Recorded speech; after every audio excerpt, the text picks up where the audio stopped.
Adventures of Uncle Jimmy, a Warner Brothers radio production starring William Farnum. Original story and direction by Edward Lynn.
Except Uncle Jimmy, believed it were possible for Mitzi Brenton to want the friendship of another woman.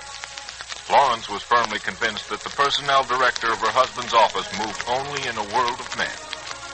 Now it was Uncle Jimmy's job to see that the girl received some little consideration from Florence, Rosalind, and Mrs. Jedson. To Florence Stewart, it seemed a little strange that Uncle Jimmy should want to defend any quality in Mitzi Brenton. Uncle Jimmy, what in the world is there to defend in Miss Brenton? Everything she's done for Bobby, I'm certain, has been motivated by... Utterly selfish motives? Florence, there's an old saying that I think fits the situation like a glove. There's a little bad in all of us, and a little good. All right, Uncle Jimmy, for argument's sake, just what do you find in Miss Brenton that's good? Well, of course, you'll accuse me of having fallen victim to Miss Brenton's charms if I say that finding a famous specialist to help Rosalind... It's a grandstand play. Perhaps if Rosalind were a little less dependent, it might be easier then for Miss Brenton to say that... She hadn't taken Bobby away from a woman who was a victim of an accident. Well, I'm glad that I have more faith than that in human nature. Women weren't given intuition for nothing.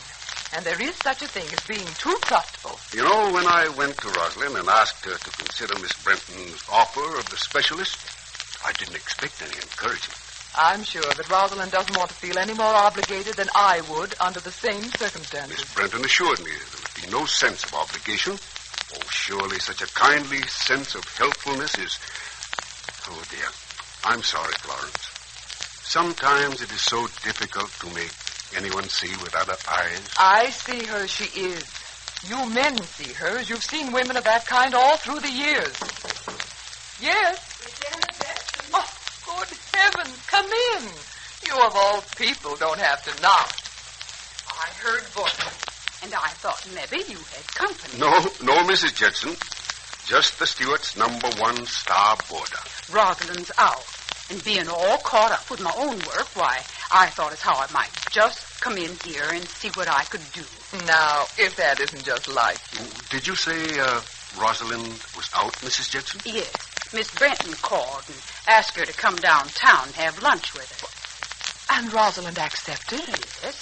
She said she didn't want to make Bobby unhappy, and then she didn't ever want it said of her that maybe she was being mean or petty. Oh, I admire Rosalind for that. It takes a lot of courage to do that thing which our heart tells us to do. The only barrier which stands between ourselves and our better natures is fear. There's a mighty big thought in that. Don't you think, Mrs. Stewart? I don't know about the big thought, but I know it's like Uncle Jimmy to make excuses for people. He even did it for me once. I have a little work to do. Excuse me? I reckon she's mighty troubled. It's hard for that little woman to admit she's wrong. Well, I wouldn't want her to admit anything she didn't feel. But we can't go on persecuting a woman. Heavens, if we can't be tolerant in a day when tolerance is the thing most needed. Oh, she'll come around all right. She always has. But it ain't in her nature to do it without a fight. Well, I guess we all have our battles. Florence has a continual fight with her pride. Well, after what Rosalind told me, I'm afraid Bobby's got a fight on his hands, too. Oh, then he told Rosalind.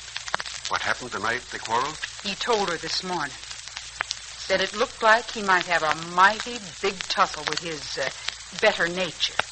Said, too, that Miss Brenton had talked him out of some wild ideas. Must have been a shock to Rosalind. But I admire the boy for being honest. Now, poor little Rosalind is torn between worrying about what Bobby might do if there was no Mitzi Brenton. Hope Rosalind doesn't feel that she's in the position of choosing between the lesser of two evils. Accepting Mitzi Brenton as a friend or someday losing Bobby.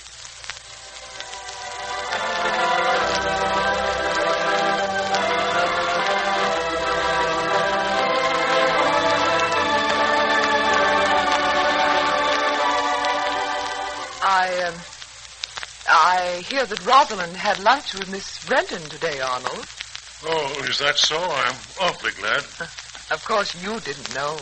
No, Florrie, I didn't. Oh, Arnold, it's really very annoying to have to talk to a newspaper. Oh, I know your face is behind it. All right, dear. I laid my newspaper aside. Well, you needn't look like such a martyr. I think any woman, night after night, would get just a little Florrie, tired. I've laid aside my paper, and my pipe is out, and my reading glasses are now off. And you have my undivided attention. Oh, now, aren't you just too wonderful? And if you wish, my dear, I'll stand on my head or wiggle my ears like this. Now, watch me. Say, Daddy, that's cute. Do it again. All right, son. Mom, see Daddy wiggling his ears? It's not nearly as amusing as you think, Johnny. Now, Daddy, make your fingers disappear. Son, that's the easiest thing in the world now. Nothing disappears quicker, except Daddy's paycheck. I get very little of it.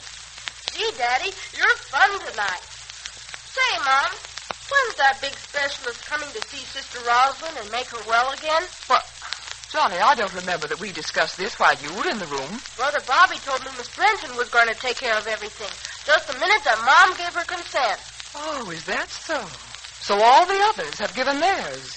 I see. Florrie, why don't we change the subject? Apparently, there's very little that transpires in his house that Johnny doesn't know about. I'll say there isn't. Come here, son.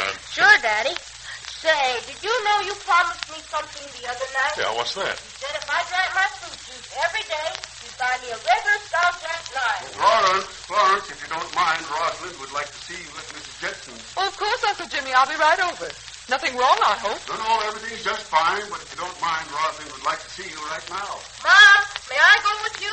No, Johnny, stay with your father. And when he wiggles his ears the next time, laugh louder than you did before. There are moments when your father is really a very funny man.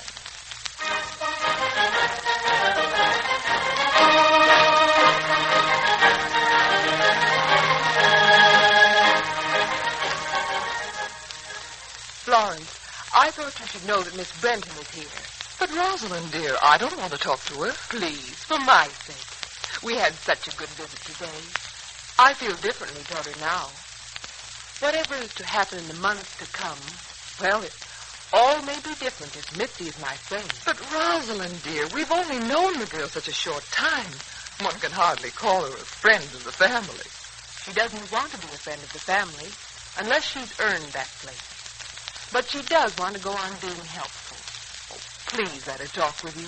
Well, I must warn you that I shan't be as easily persuaded. Something has told me all along we couldn't trust her.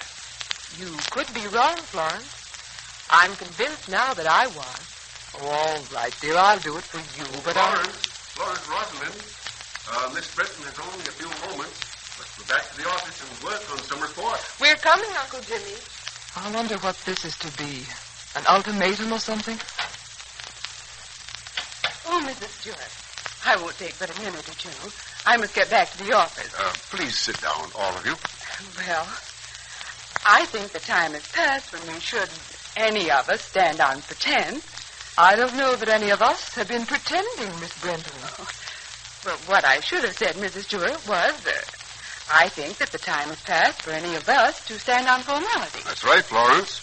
Miss Brenton is going to be very much to the point. Honest, straightforward, open-hearted. You see, Rosalind can't very well go through life with her neck in that condition. Right now, her husband is embarrassed because of it. Rosalind herself is... And in this connection you propose? To bring the famous European physician, Dr. Hurtner, into the picture. He's a last word on any vertebrae or spinal cord condition. No one feels obligated to me because it doesn't cost a penny. Either the doctor is interested and takes the case at no fee, or he won't take it, not for thousands. I don't think we're so poor that a daughter of mine... I mean that Robert's wife has to go to a clinic. I see no reason for staying any longer. Good morning, Miss Brenton. Florence! Don't go, please. There, dear.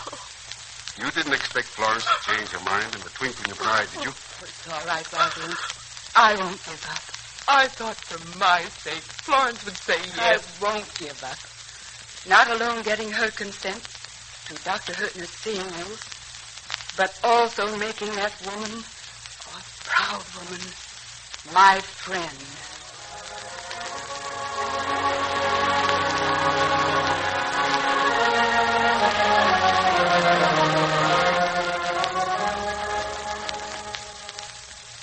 Well, aren't you the sentimental little kid, though?